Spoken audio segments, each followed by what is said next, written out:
this country. From England, it's Les Thornton. We see him here up against Mad Dog Martin.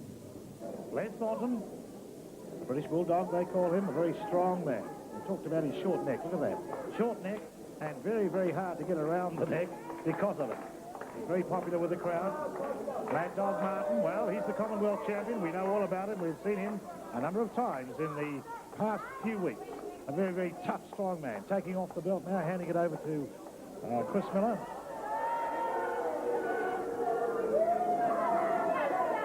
And next week, Steve Rickard, I understand there is a possibility of having a Commonwealth match here. Mad Dog Martin and Leo Burke. Well, I'll tell you what, Ernie, what we do have right at this stage anyway is a contract signed for Mad Dog Martin to meet Leo Burke right here on the mat. Wow, well, that's good. Well, we don't know whether it's going to be a Commonwealth title or not. It looks as though it could be. I only hope it is. Yes, that's I'd like to see Leo wearing that belt. And a lot of people do. Well, it's the match of the moment at the moment. And that's, oh, there's a very fast arm drag from Les Thornton. And Martin went right over there with a thump. Martin traditionally, as we've said before, a slow starter, and Les Thornton taking every advantage. There have been many viewers, many letters asking for a match with Les Thornton to come up against Mad Dog Martin, and right here and now the viewers have their wish. They're seeing what they have requested. Les Thornton fighting it out with the Mad Dog.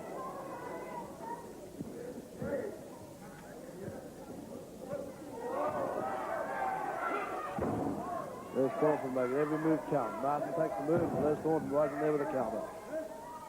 Well, Steve, I would say in terms of strength, even though Thornton is a shorter man, he'd be every bit as strong as Mad Dog Martin, would he not? Oh, yes. Les is a very, very strong man. I've worked out with him many times, and let me tell you, there's not too many guys that shape up as well as Les Thornton has been amazing. Yeah, with those shoulders and that neck, he would have made a great front row prop. Nice move there by Les. He holds on that arm to take Mad Dog to the mat. Well, I can almost predict what's going to happen here, Steve, because the way Thornton's going at the moment, the Mad Dog's going to get so frustrated, he's going to try a few sneaky ones, and we ought to watch for him, because it's those sneaky ones that turns the tide his way. I've seen it happen so often. Of course, Thornton's a very experienced wrestler. I say once again, he was the man that held Harley Race to a draw earlier this year. Mad Dog Martin goes for the ropes. Referee calls for a break. You hear the crowd, they don't like that. They don't like Martin looking for the ropes and getting himself there and getting the break. They think that he should wrestle on. But of course, Martin's only trying the survival thing. Right in there again, using an illegal move to catch Thornton unawares. Well, he's got him by the hair there and throwing him into the turnbuckle, Steve. And Thornton looking a little bit groggy at this stage after such a good start. A little groggy, and he takes, whereas Martin takes over, throwing the foot to the head. And the claw. The claw applied by Martin in the middle of the ring. He has Thornton right in the middle of that ring. He's also holding on to the hair. Thornton makes the ropes. Referee calls for a break. Smart move by Les Thornton.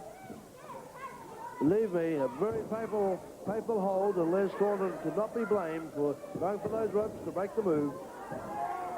Well, Martin right in there again, taking over.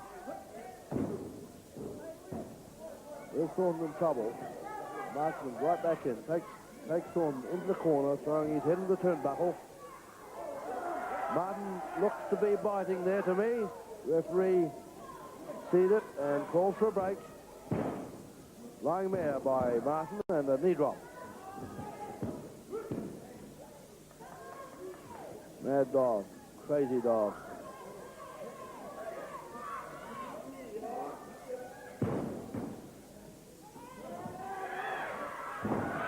Forget about it. Martin comes off the rope, misses that knee drop, and Thornton moving away from underneath.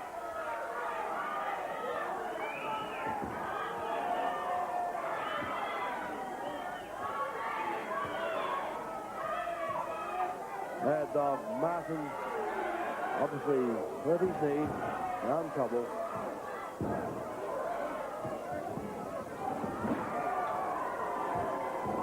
buckle by Les Thornton. Moves in with that foot into the stomach.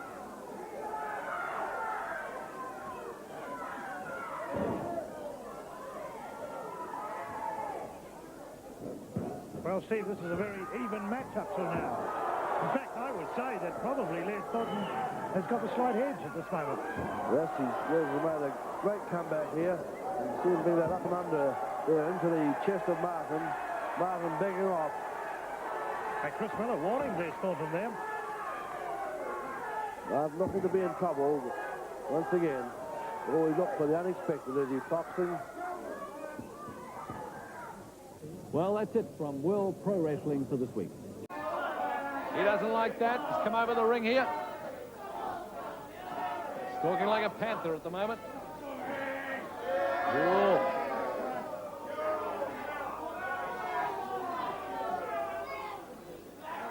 Little fist there, O'Day. Tickled him up a fraction. Like limbering up for a boxing match here. Who's going first? Both grip each other. Rickard in the turnbuckle. He'll go. Oh!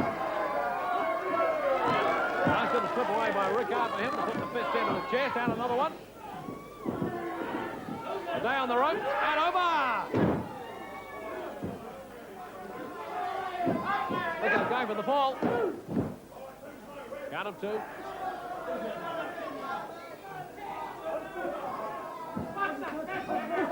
More fists coming on. I think the referee's just asking Rickard to watch that fist. Get O'Day off the ropes if he can.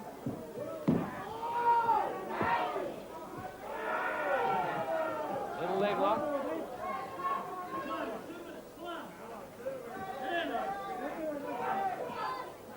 Another show of strength here if O'Day can just throw that foot up.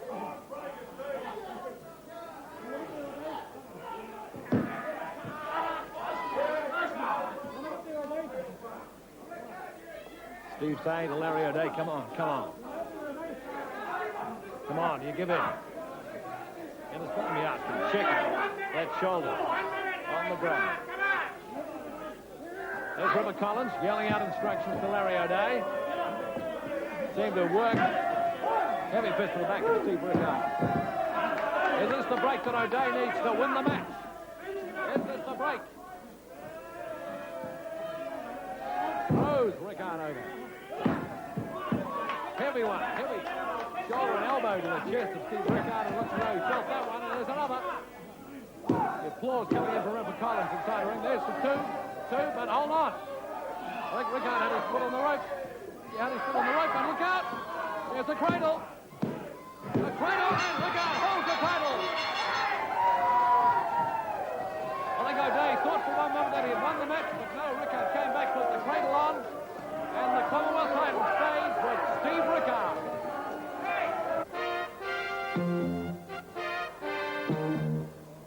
Now, it was here that Larry O'Day seemed to be getting some ascendancy in the match. He came down heavily with that elbow on Steve Rickard. Got on his feet and did it once again. Rickard looking as though he couldn't get off the mat, so down went O'Day for the fall and got, notice just the count of two. Rickard's foot, in fact, was on the rope. O'Day thought he had won, but back came Rickard and gets the cradle on O'Day and gets the count of three to hold the Commonwealth title. Larry O'Day has so very nearly had it. Listen, Barry, you know yourself, what we need here is an international referee, not some damn sheep herder who makes sure that it's always a hometown decision. I heard the three. I heard the three, and I thought I won the Commonwealth title. That was damn well cheating. I wouldn't take it. How could I see his foot on the rope? Barry, don't be so ridiculous. Do you see a ball go through the post when you got your head in the scrum? Now, don't be so ridiculous. I didn't see the damn ropes. Ripper Collins was yelling to me, you've got him. The referee! And then he counts me out immediately afterwards when I'm not ready. They need an international referee, that's all I can say. Someone who doesn't give damn New Zealand a seat. Ripper Collins. Great. Well, it is a great feat, Barry, and it has to go down in the record as being the greatest because, as you say, it is the seventh time, and Lee Sayers was the only other man to ever hold the title 6 times. Harley Race has proven himself a great champion. We in New Zealand have been fortunate enough to see him here several times in several hard matches. I myself, matter of fact, met him in several of those very hard matches. And I have every respect for Harley Race.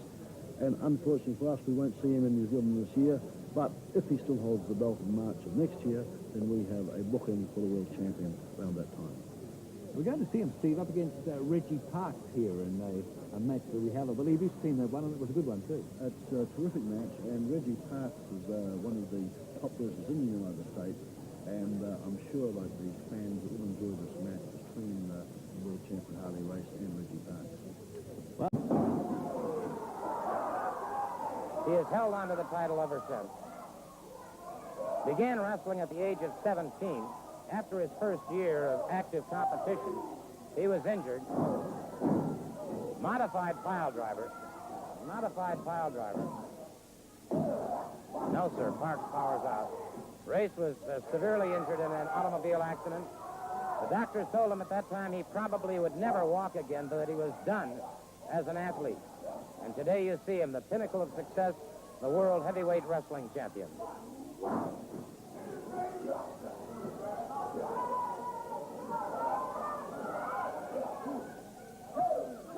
Race travels in excess of 250,000 miles a year defending his title throughout the United States, Australia, Canada, Japan, Mexico.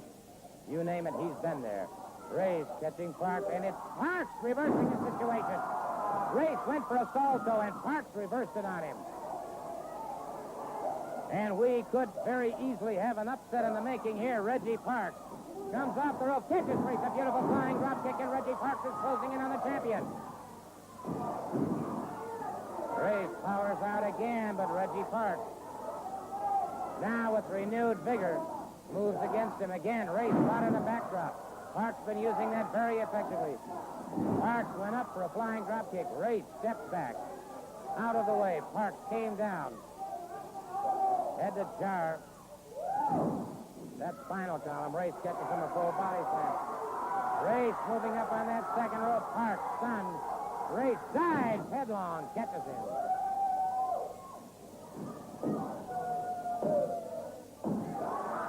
And it is all. I'm the greatest wrestler that New Zealand has ever seen. And I don't like the idea of the skinny kid getting involved in my matches. I had the old man beaten down. Do you understand that? Beaten down. And the kid gets involved. You know, but I'll say one thing. We should try a 2 out of 3 like that, huh? 2 out of 3 falls, Rickard, and find out what happens. Let's do it American style. American professional wrestling. Let's do it that way and find out what happens, you know. But I think even though the kid got involved, yeah, Rickard, you're the veteran. Well, so am I. You're the champion, but I'm going to be the champion. You understand? I am the uncrowned champion. The odds were even. That's a tough assignment. You know, I don't reckon he can do